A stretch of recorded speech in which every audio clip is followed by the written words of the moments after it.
बघा किती छान आपला अंडा पराठा बनवून तयार झालेला आहे। 2 प्रकारचे अंडा पराठा बनवलेला आहे। बघा हा दुसऱ्या प्रकारचा पराठा आहे बनवलेला। नमस्कार मंडळी, स्वागत आहे तुमचं माझ्या YouTube चॅनलवर। चला तर आज आपण बनवणार आहे इझी अंडा पराठा। थोडीशी कणिक भिजवून घेतलेली आहे। थोडीशी कांद्याची पाल कट करून घेतलेली आहे। 2 हिरव्या मिरच्या, थोडीशी कोथिंबीर, थोडासा टोमॅटो, थोडीशी हळद,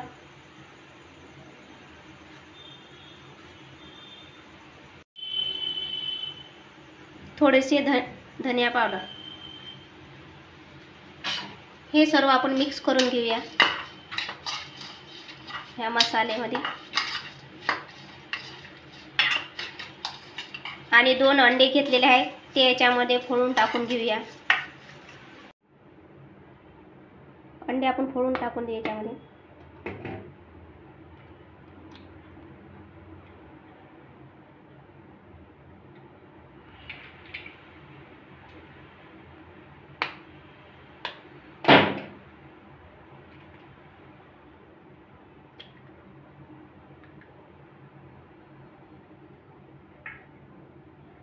हे सर्व आपण मिक्स करून घेऊया आणि आपल्याला हे चांगलं फेटून घ्यायचं आहे।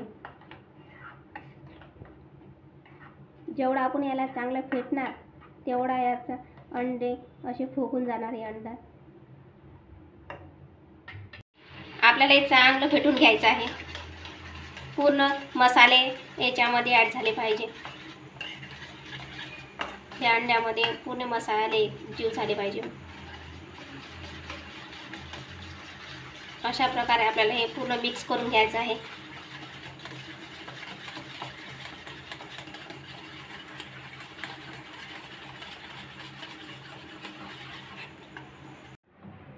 थोडासा आपण याच्यातला गोळा काढून घेऊया आणि याची आता आपण गोल पोळी लाटून घेऊया।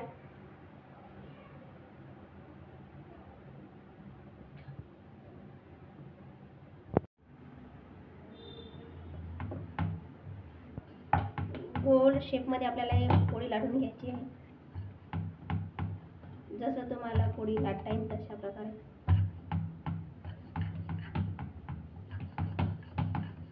जास्त आपल्याला पातळही लाटायचे नाही आणि जास्त जाडही लाटायचे नाही।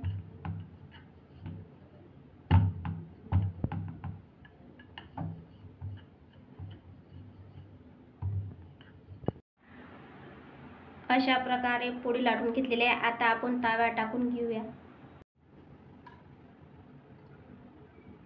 याला मी तेल लावून घेणार आहे। तुम्ही याच्याऐवजी बटर किंवा तूप सुद्धा लावू शकता।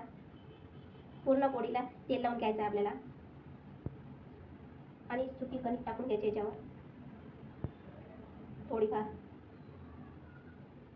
आणि अशी एक फोल्ड मारून घ्यायची आहे आणि थोडी याला उचलून आणखी एक फोल्ड मारायचे। अशा प्रकारे आपल्याला सर्व फोल्ड मारून घ्यायचे आहे कार्य। एक कढई उचलत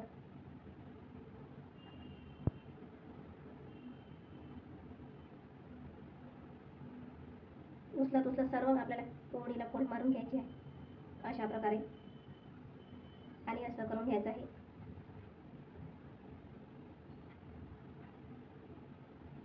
आणि याला गोल राऊंड मध्ये आपल्याला हे करून घ्यायचं आहे। आणि आता आपल्याला याला पुन्हा एकदा असं लाटून घ्यायचं आहे सुका आटा टाकून। बघा आपला लच्छेदार पराठा तयार होणार आहे।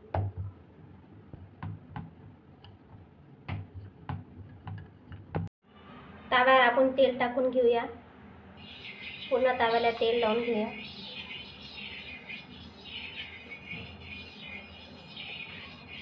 आणि आता याच्यावर पोळी टाकून घेऊ।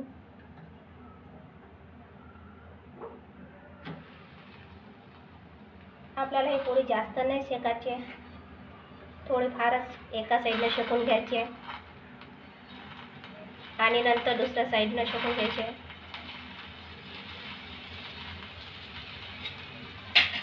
आणखी तेल टाकून घेऊया थोडं.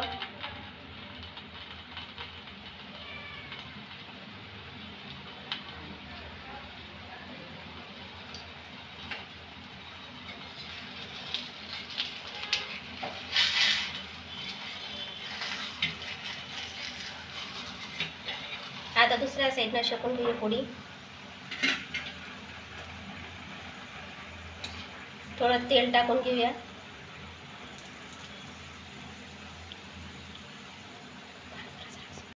जे आपण अंडे फोडून टाकलेले होते आता ते आपण याच्यावर टाकून घेऊया पोळीवर. पूर्ण पोळीवर आपल्याला टाकून घ्यायचं आहे अशा प्रकारे. आणि याला होऊ द्यायचं आहे आपल्याला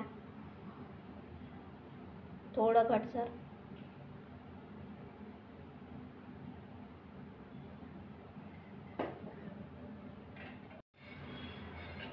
आता आपण दुसऱ्या साईडने शेकून घेऊया पराठा.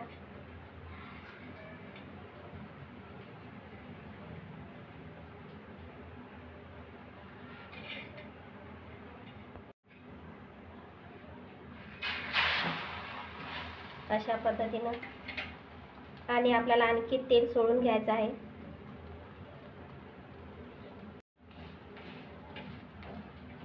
आपल्याला पराठा चांगला खरपूस रंग येईपर्यंत भाजून घ्यायचा आहे.